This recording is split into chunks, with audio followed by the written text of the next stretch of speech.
Young Thug gave his brother Unfoonk another chance at life and warned him not to betray him like Gunna, but 2 chances were not enough for Unfoonk.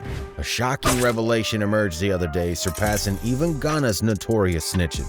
Among the indicted members, a snitch emerges, none other than Quintavious Greer, known as Unfoonk, who has shockingly turned against his own blood brother, the legendary Young Thug. Let's take it back a little bit and see where this trouble really started for Unfoonk. Stuff went down for even back in 2007 when he messed up and shot a guy. In 2007, Unfoonk was involved in a shady scheme where he orchestrated the robbery of 2 guys who had just cashed a fat $1,500 check. He had the victims brought to him without them suspecting a thing. Dressed in all black, he approached their car and demanded the money. Scared and pressured, the victims handed it over as Unfoonk and his partner in crime searched their pockets. Then, as they told the victims to beat it, one of the guys threw his jacket at Unfoonk, probably trying to stand up to him.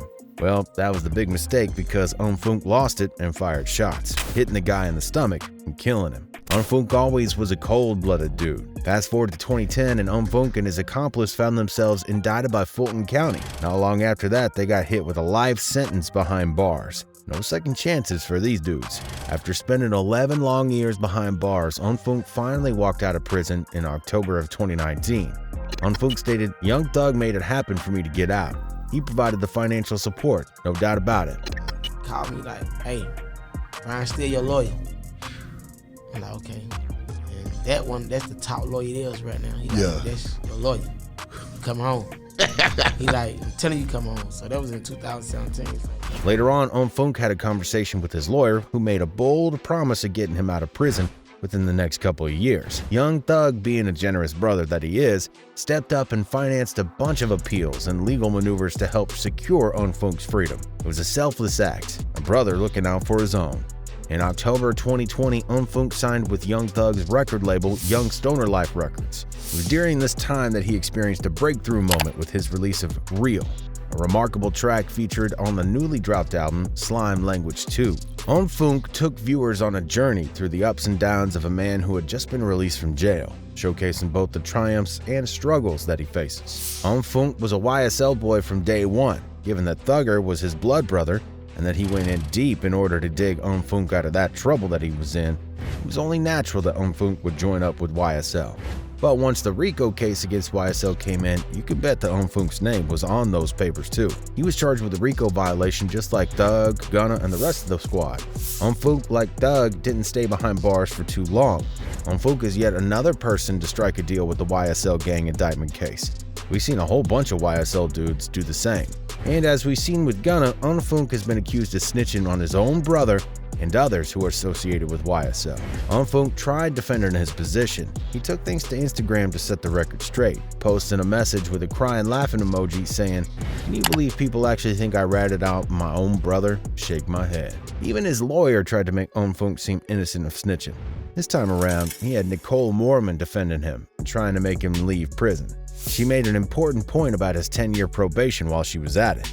She talked to the press shortly after the news came in, and this is what she had to say. Mr. Greer understands the uncertainty of a trial, as shown by a prior, now reversed conviction in Fulton County. Mr. Greer has accepted a plea offer of essentially 10 years of probation, which is eligible for termination after 3 years. Mr. Greer has not cooperated and has not agreed to testify against any of his co-defendants in the trial. But the truth always comes out sooner or later, and this time around, it was no different. Documents from Unfoonk's plea deal came in pretty quick, and everything that he did in order to free himself was written down plainly. This guy told on YSL even more than Gunna. Here's what happened. First, the plea deal. There were certain conditions that had to be met in order for the deal to work. According to the deal, Unfoonk was supposed to serve 12 years in the slammer, but they credited him with 2 years already served, so he only had to do probation for 10 years. Plus, he had to do 750 hours of community service, stay away from guns, and not commit any more crimes. But the catch was that he had to spill all the YSL secrets. He snitched about YSL being a gang, spilled about his own involvement with the Goodfellas gang, and said he joined forces with YSL back in 2019. He even spilled the beans about trying to protect a YSL member in jail and seeking revenge on some other inmate who messed with the crew. He didn't stop there though. Unfoonk told about the whole drone operation they had going on, flying cell phones into the jail. And he made sure to mention all the gang signs and symbols that YSL members throw up just to prove that YSL is a legit gang. He also admitted to knowing about YSL members doing some seriously messed up stuff, like murder and robbery.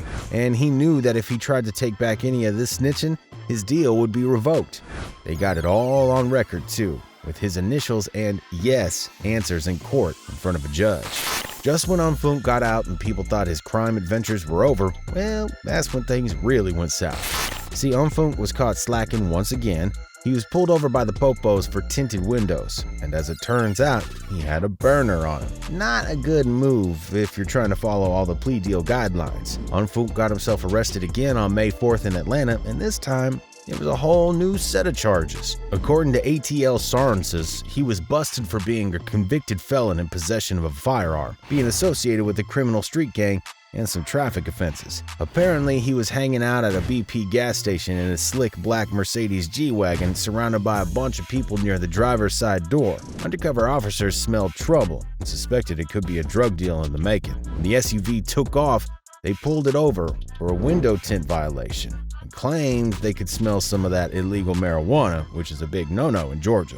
The officer who wrote the report said that there was a handgun in plain sight inside the vehicle.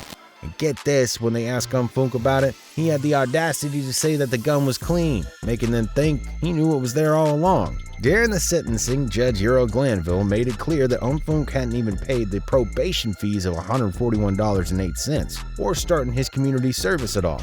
But what really sealed the deal was the fact that he got caught with a firearm, breaking one of the special conditions of his probation. The judge said you weren't supposed to have a gun, and that was the deciding factor. Unfoonk's attorney tried to argue for just 2 years of probation revocation, but Glanville wasn't having it. He hit Unfoonk with a longer sentence, 9 years. Unfoonk, who only spent 11 years behind bars despite a life sentence, agreed to snitch on the very gang that Young Thug is rumored to have started. It's funny how Gunna, being a successful rapper, gets all the hate within the YSL indictment.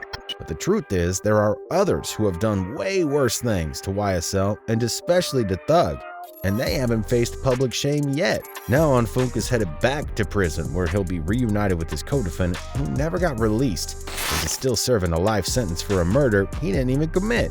Why? Simply because he didn't have a wealthy brother to pay for a fancy lawyer.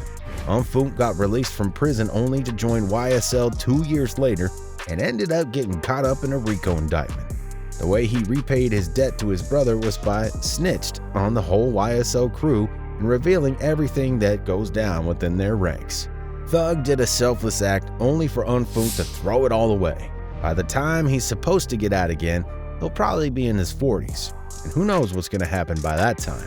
People online felt some type of way about the whole Unfoonk and Young Thug situation that we got going on. Some shared their thoughts on it.